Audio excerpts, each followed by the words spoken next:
प्रियात्मन सप्रेम जय जीव आदि मुनीश्वर जोगेश्वर परम पूज्य सत्य सम्राट सदगुरुदेव सिमनी जी का वचनामृत से एक बूंद। मृत्यु का कारण डर भी है। मनुष्य जैसा सुनता या पढ़ता है उसी के अनुसार उसका विश्वास भी होता है। विश्वास के अनुसार डर भी होता है। हिंदुओं को मूर्ति पर विश्वास है, अतः यदि किसी हिंदू को मूर्ति उखाड़नी पड़े तो वह डर जाएगा। यदि किसी कारणवश उसने ऐसा किया तो वह अवश्य दुख उठावेगा। पर मुसलमानों का इस पर विश्वास नहीं है, अतः उन्हें ऐसा करने पर दुख नहीं होता। मनुष्य अपने विश्वास के अनुसार ही सारा सुख दुख उठा रहा है। मनुष्य कहता है कि सब कुछ टल सकता है, पर मृत्यु नहीं टल सकती। यह एक जन्म का विश्वास नहीं है, किंतु जन्मांतर का विश्वास है। मृत्यु इसी वजह से आती है कि उसका आना लोग ध्रुव समझते हैं। सारे संसार का मृत्यु पर विश्वास है। संसार के सभी मजहब मृत्यु को अटल मानते हैं। यही कारण है कि मृत्यु अटल है। जितने साधु संत हैं सभी कहा करते हैं कि मृत्यु तुम्हारे सिर पर है, इसको ना भूलना, मृत्यु को याद रखना। जो कहता है यही कहता है, यह कोई नहीं कहता कि मृत्यु को भूल जाओ। यदि याद करना है तो परमात्मा को याद करो जो अमर है। अमर के स्मरण करने से शरीर भी अमर हो जाएगा। अमर और अमृत तत्व की खोज करो, तुम भी वही हो जाओगे। वेद में कहा है ब्रह्मवित् ब्रह्मैव भवति। उसको जानने वाला, उसको खोजने वाला वही हो जाता है। खोजने पर मालूम होता है कि हम भी वही है, हम अन्य नहीं है। भूल से अपने को अन्य मानते हैं। वेद कहता है अन्य असौ अन्य अहम अस्मि इति न स वेद यथा पशु।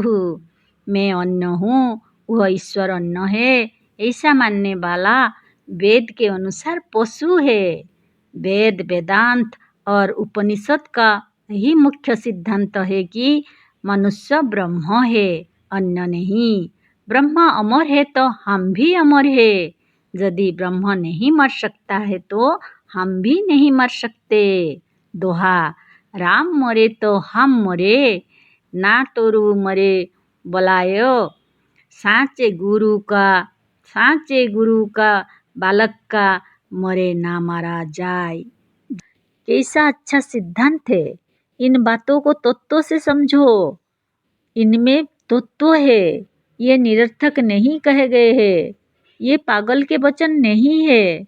हमने इस पुस्तक के अगले अध्याय में इस विषय पर विस्तार से विचार किया है। अमर होना स्वाभाविक है, यह मनुष्य का स्वाभाविक गुण है, पर ज्ञान न होने के कारण मनुष्य इस बात को नहीं समझता है और मृत्यु से अत्यंत भयभीत होता है। एक पुरानी कहानी है। एक बार यमराज ने मृत्यु को बुलाकर कहा कि तुम महामारी और विसूचिका को लेकर मृत्युलोक के अमुक नगर में जाओ और 400 मनुष्य मार लाओ। मृत्यु महामारी और विसूचिका के साथ आई और एक दिन में 800 मनुष्य मारे गए। यमराज ने मृत्यु से जवाब तलब किया कि हमने तो 400 ही मांगे थे, 800 क्यों आए? उसने कहा हमने भी मारा 4 ही सौ, पर डर कर 400 और मर गए। इसमें हमारा क्या दोष है? यह कथा तो अवश्य सत्य है, पर जिस तात्पर्य से कही गई है वह सर्वदा ठीक है। डर कर आधे ही नहीं मरते। हमारा तो यह सिद्धांत है कि सभी डर कर मरते हैं। मरना डर से होता है, कोई स्वाभाविक धर्म नहीं है। हमारा स्वाभाविक धर्म अमृतत्व है, पर बहुत से वेदांती कहेंगे कि शरीर अमर नहीं है, आत्मा अमर है। यह ठीक नहीं है। वेदांत कहता है कि द्वैत है ही नहीं। संसार में सिवाय ब्रह्म के दूसरी कोई वस्तु नहीं है। वेदांत कहता है कि द्वैत भ्रम से भासता है। यदि सब कुछ ब्रह्म है तो शरीर अन्य कैसे है? साधु लोग यह जानते हुए भी बड़ी भूल करते हैं। साधु लोग उस अजर अमर ईश्वर का स्मरण नहीं करते, किंतु कहते हैं याद रखना, तुम्हें जाना जरूरी है। उपदेशक अपने उपदेश में, पंडित अपनी कथा में, मुल्ला अपने बाज में, पादरी अपने लेक्चरों में यही कहा करते हैं कि मनुष्य की मौत जरूरी है। यह एक ना एक दिन आने वाली है। इन सब बातों को सुनने तथा सबको मरते हुए देखकर लोगों पर मृत्यु का बड़ा आतंक छा गया है। इसी विश्वास ने, इसी डर ने, इसी विपरीत ज्ञान ने मृत्यु का आना ध्रुव कर दिया है। हम बराबर देखते हैं कि जो आज है वह कल नहीं रहा। एक एक करके हमारे घर में ही कितने मनुष्य मर गए। यह सब देखते हुए भी अपने को अमर मानना बहुत कठिन है। पर लोग यह नहीं सोचते कि मृत्यु जो इतनी बलवत्ती हो रही है उसका कारण हमारा ही विश्वास और डर है, दूसरा कुछ नहीं। किसी ने ठीक ही कहा है, जो डरा सो मरा। बहुत से लोग देखने में निडर मालूम होते हैं और ऊपर से निडरता की बातें करते हैं, पर वास्तव में निडर नहीं होते। एक गांव में लोग कहा करते थे कि अमुक पीपल पर एक भूत रहता है।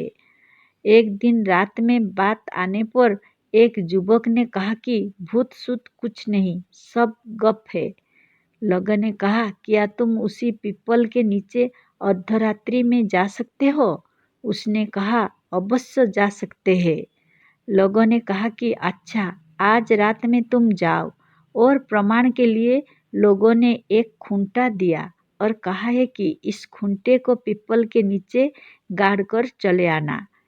इससे यह मालूम हो जाएगा कि तुम वहाँ गए थे। जाड़ का दिन था।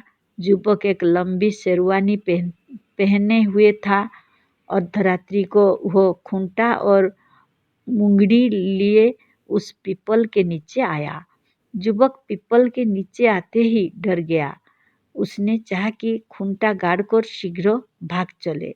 आते ही वह बैठ गया और बड़ी शीघ्रता से खूंटा गाड़ने लगा। बैठने पर उसकी लंबी शेरवानी जमीन पर फैल गई थी।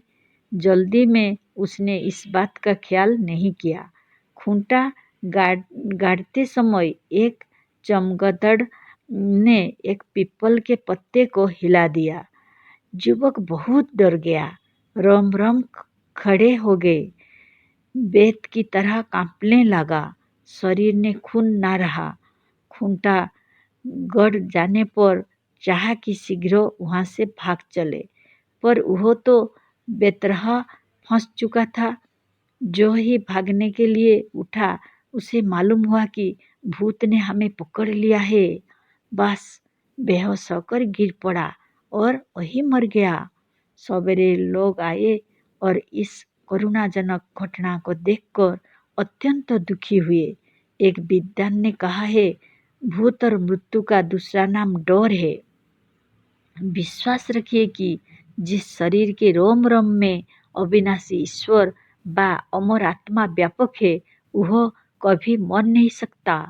विश्वास की दृढ़ता से डर और भय का नाश होगा और डर के नाश से मृत्यु दूर होगी। जय जीव।